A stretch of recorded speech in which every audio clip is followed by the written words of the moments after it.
होने लगी हैं खबरें, दम तोड़ने लगे हैं सरोकार। विचारधारा की लड़ाई में गुम हो रही मीडिया की पहचान। कोई समझौता नहीं, संतुलन के साथ खबरों के सफर की नई।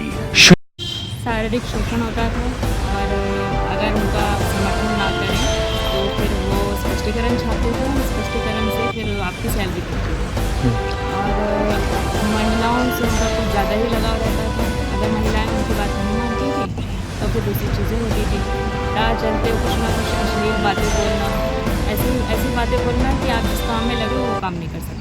तो कैसे सिलसिला शुरू हुआ था, कौन कौन उसमें शामिल था? देखिए, मैंने शिकायतें तो सबसे की, जो वहाँ पे मौजूद बड़े अधिकारी सबसे मैंने किया, लेकिन सबने यही कहा कि दोबारा नहीं होगा, दोबारा नहीं होगा, दोबारा नहीं होगा, और ये हर बार होता रहा। कौन करता रहा ये वहाँ के डायरेक्टर आकाश गुप्ता।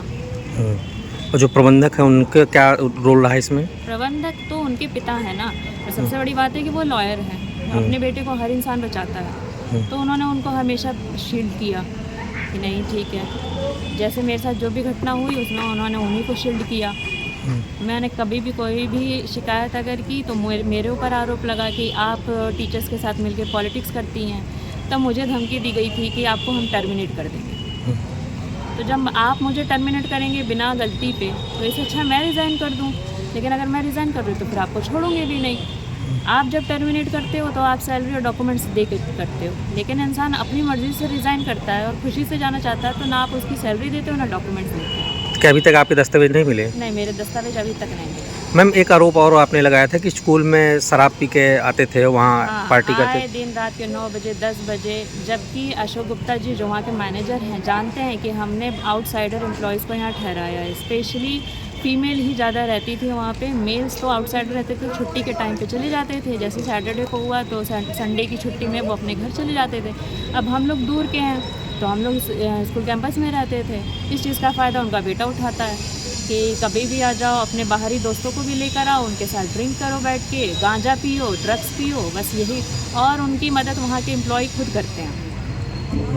वहाँ पे टीचर हैं वो बच्चों को पढ़ाने आते हैं, लेकिन डायरेक्टर की मदद वो खुद करते हैं। कभी नॉनवेज बनाना, कभी कुछ कभी कुछ। एक घटना का और मैम आपने जिक्र किया कि कमरे में घुस आए थे, वो क्या वाक़या था, कैसे क्या हुआ था? हुआ यह था कि मैं बाहर से आई थी और उस टाइम बारिश भी हो रही थी। तो जब मैं ऊपर आ रही थी तो वहाँ पे एक कमरा है, अभी भी स्टाफ रूम के नाम से उस पर टैग लगा हुआ है। उसमें वो मौजूदा जितने वहाँ पे एम्प्लॉयज़ हैं, मेल में छुट्टियाँ हो चुकी थी, लोग अधिकतर टीचर्स जा चुके थे, सिर्फ मैं वहाँ पे रुकी हुई थी स्कूल कैंपस में। तो मैं जब ऊपर जा रही थी तो मेरे को स्मेल आई कि दारू पी रहे हैं, नॉनवेज खा रहे हैं। तो मैंने अपने गेटमैन जो वहाँ पे था उस टाइम, उसको बुला के बोला था यहाँ क्या हो रहा है, ध्यान देना कि अगर कुछ ऐसा हो तो मेरे कमरे तक कोई ना आए। लेकिन उसके बावजूद आकाश गुप्ता जो है नशे के हालत में मेरे रूम का दरवाज़ा टूट गया, इस कंडीशन में वो रूम में आए थे।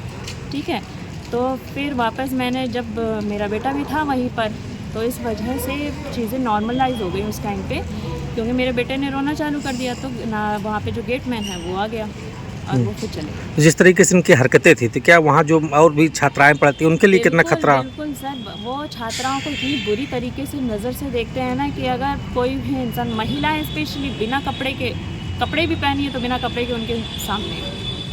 और ये सारी हरकतें उनके पिता अशोक गुप्ता जी जानते हैं, ऐसा नहीं है कि नहीं जानते हैं। उसके बावजूद वो अपने बेटे का ही पक्ष लेते हैं। आपने FIR करा दी? हाँ जी, मैंने FIR करवा दी।